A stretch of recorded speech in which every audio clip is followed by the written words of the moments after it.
বিবি সাহেবানীর দরবার শরীফ প্রায় ৪০০ বছর পুরনো আধ্যাত্মিকতা ও অলৌকিকতার এক অনন্য নিদর্শন এই দরবার শরীফ।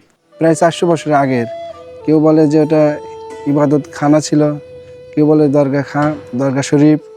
এই দরবার শরীফের পাশেই স্বপ্নযোগে সন্ধান পাওয়া যায় দুটি কবরের। মাজারের উপরে এক বুক মাটি ছিল। তো এই গ্রামেরই খায়রুল বাসার নামে একটা লোক আজমির শরীফ যায় খোয়াবে দেখছিল যে এখানে মাটির নিচে দুটো মাজার আছে। আমরা এখন দাঁড়িয়ে আছি বিবি সাহেবানীর দরবার শরীফের সামনে। তো আমাদের পিছনে যে মুঘল স্থাপনাটি দেখছেন, এটি ছিল বিবি সাহেবানীর দরবার শরীফ। আসলে কি ছিল এই মুঘল আমলের সেই স্থাপনার ইতিহাস, আর কি বা ছিল বিবি সাহেবানীর ইতিহাস? চলুন একসাথে ঘুরে ঘুরে দেখা যাক এবং জানা যাক। ঘন সবুজ গাছপালার মাঝে দাঁড়িয়ে থাকা এই প্রাচীন স্থাপনাটি শুধু একটি দরগা নয়, বরং প্রায় ৪০০ বছর পুরনো ইতিহাস, আধ্যাত্মিকতা এবং মোগল স্থাপত্যের এক অনন্য সাক্ষী। প্রায় ১৬০০ খ্রিস্টাব্দের দিকে সোনাতলা অঞ্চলে বসতি স্থাপন করেন জমিদার আনার আকন্দ। তার পরিবার ছিল ধর্মপ্রাণ এবং সমাজে অত্যন্ত সম্মানিত। আনোয়ার সাহেব যার তার স্ত্রী হচ্ছে বিবি সাহেবা। মানে দেওয়ানা খন্দ। হ্যাঁ, দেওয়ানা খন্দ। পিছনে যে বাসা, ওই বাসা থেকে ওনারা হ্যাঁ, ওনাদের ওনাদের বংশধর এখনো আছে। আনার আকন্দের পুত্রবধূ ছিলেন বিবি সাহেবানী। তিনি ছিল অত্যন্ত পর্দাশীল, ধর্মপ্রাণ ও আধ্যাত্মিক সাধনায় নিবেদিত একজন নারী। শোনা যায় দিনের বেশিরভাগ সময়ই তিনি আল্লাহ তাআলার ইবাদত, জিকির এবং ধ্যান সাধনায় কাটাতেন। লোকমুখে এও প্রচলিত আছে তিনি প্রায় মোরাকাবা ও মোর্শেদার মতো গভীর আধ্যাত্মিক সাধনায় মগ্ন থাকতেন। সে সময়ে বিবি সাহেবানীর ইবাদতের জন্য একটি নিরিবিলি ও শান্ত পরিবেশের প্রয়োজন ছিল। তাই তার স্বামী দেওয়ান আকন্দ তার জন্য নির্মাণ করেন এই বিশেষ ইবাদতখানা। অনেকেই এটিকে মাজার বা দরগা বলে থাকে। মূলত এটি ছিল একজন নারীর সুফি সাধকের একান্ত ইবাদত ও আধ্যাত্মিক সাধনার স্থান। প্রায় 400 বছর আগের। কেউ বলে যে ওটা ইবাদত খানা ছিল, কেউ বলে দরগা শরীফ। মানুষ এখানে আসা যাওয়া করতো। এই প্রাচীন কাল থেকেই মানুষ এখনও অবাধে যাতায়াত করে, মানুষ আসে দেখে অত্র এলাকা। প্রায় ১২ একর জায়গা জুড়ে অবস্থিত এই ঐতিহাসিক কমপ্লেক্সের সবচেয়ে আকর্ষণীয় অংশ হলো পাশাপাশি দুটি দাঁড়িয়ে থাকা ছোট আকৃতির স্থাপনা। মাটি থেকে প্রায় ২ ফুট উঁচু বেদির ওপর নির্মিত এই স্থানগুলো ছোট ছোট লাল ইট দিয়ে তৈরি। সবচাইতে অবাক করা বিষয় হলো পুরো স্থানটি প্লাস্টারবিহীন। প্রতিটি কক্ষের উপরে রয়েছে একটি করে গম্বুজ, খিলানযুক্ত প্রবেশপথ, নান্দনিক নকশা এবং প্রাচীন নির্মাণশৈলী স্থাপনাটিকে দিয়েছে এক অনন্য সৌন্দর্য। স্থাপত্য বিশেষজ্ঞদের মতে এর নির্মাণশৈলী স্পষ্ট মোগল প্রভাব লক্ষ্য করা যায়। অনেকের কাছে এটি দেখতে শিয়া সম্প্রদায়ের ইমামবাড়ার মতো মনে হয়। শত শত বছর পেরিয়ে গেলেও এই স্থাপনাগুলো এখনও অতীতের ইতিহাস বহন করে দাঁড়িয়ে আছে। বর্তমানে বিবি সাহেবানীর দরবার শরীফ বগুড়া জেলার সোনাতলা উপজেলার জোরগাছা ইউনিয়নের নওদাপাড়া গ্রামে অবস্থিত।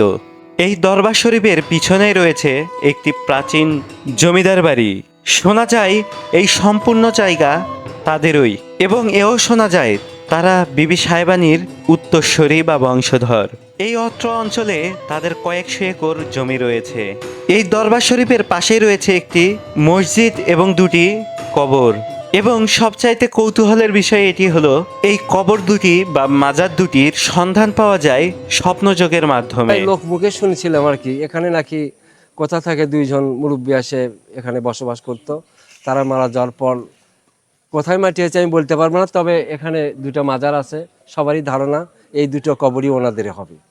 এগুলো মাটির নিচে খুব অন্যরকমভাবে হয়ে গেছিল। পরে আমার এক চাচা এই গ্রামেরই খায়রুল বাসার, উনি আজমির শরীফে গেছিল, ওখানে যা খোয়াবে দেখছে। এগুলা কি এখানে তৈরি করছে? অনেকে যে বলে যে এগুলো মাটির নিচ থেকে উঠছে, এরকম কিছু? না না না না না, মাটির নিচ থেকে উঠছে এরকম আমি কিছু শুনিনি। মনে হয় এগুলো হাতে তৈরি।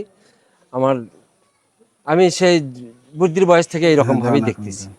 পিছনে যে বাসা, ওই বাসা থেকে ওনারা হ্যাঁ, ওনাদের বংশধর এখনো আছে, তারা শহরে থাকে, এখানেও দুই এক একজন থাকে। এই অত্র এলাকা জমিদারি ইয়ে ছিল, লোক- আগে এরকম বসতো, মানুষজন আসতো জিয়ারত করতো, এখনো এখন আর এভাবে করে না। এটা আসে না। মানুষকে বলা হয়েছে যে এগুলো আসলে এখানে ঠিক ঠিক না। না। বিবি সাহেবানীর দরবার শরীফের বর্তমান অবস্থা বলতে গেলে সময়ের অবহেলার কারণে ঐতিহাসিক এই নিদর্শনের অনেক অংশই ক্ষতিগ্রস্ত হয়েছে। এই ঘরের ভিতরে বর্তমানে একদম ভঙ্গুর অবস্থায় পড়ে রয়েছে, চুন সুরকিগুলো খুলে খুলে আসছে, দেখতেই পাচ্ছেন এই যে একদম মানে মাটির মতো হয়ে গেছে এখন। তো এখন এই অবস্থায় পড়ে রয়েছে, যদিও বা কিছুদিন আগে মানে কয়েক বছর আগে এটা কিছুটুকু সংস্কার করা হয়েছিল, কিন্তু এখন এভাবেই পড়ে রয়েছে। দরবার শরীফের ঠিক পিছন সাইডেই রয়েছে কিছু প্রাচীন ইট পাথরের ধ্বংসাবশেষ।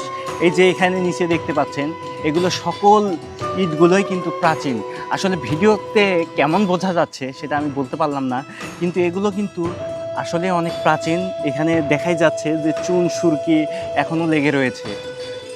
আসলে এই পিছন সাইডেও হয়তো কোনো স্থাপনা ছিল, প্রাচীন কোনো স্থাপনা ছিল, যেগুলো ধ্বংস হয়ে গেছে, সেগুলো ধ্বংসাবশেষ এখনো পড়ে রয়েছে।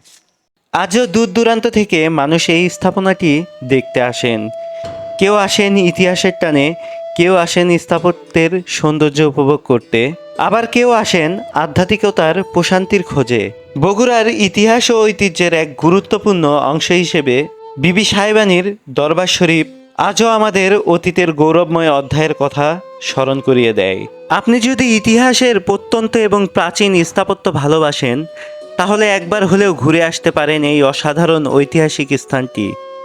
এই ছিল বিবি সাহেবানীর দরগা শরীফের ইতিহাস। এই ইতিহাসটি আপনাদের কাছে কেমন মনে হলো এবং এর সত্যতা আসলে কিন্তু কেউ সঠিকভাবে বলতে পারছে না। এই জন্য যতটুকু স্থানীয় এবং লোকমুখে শোনা গেছে সেটা নিয়েই এই ভিডিওটি সম্পূর্ণ করলাম। তো সবাই কমেন্টে জানিয়ে যাবেন ভিডিওটি কেমন লেগেছে। আর যদি এমন নতুন ঐতিহাসিক ভিডিও দেখতে চান তাহলে অবশ্যই আমার চ্যানেলটি সাবস্ক্রাইব করে পরবর্তী ভিডিওর জন্য অপেক্ষা করুন।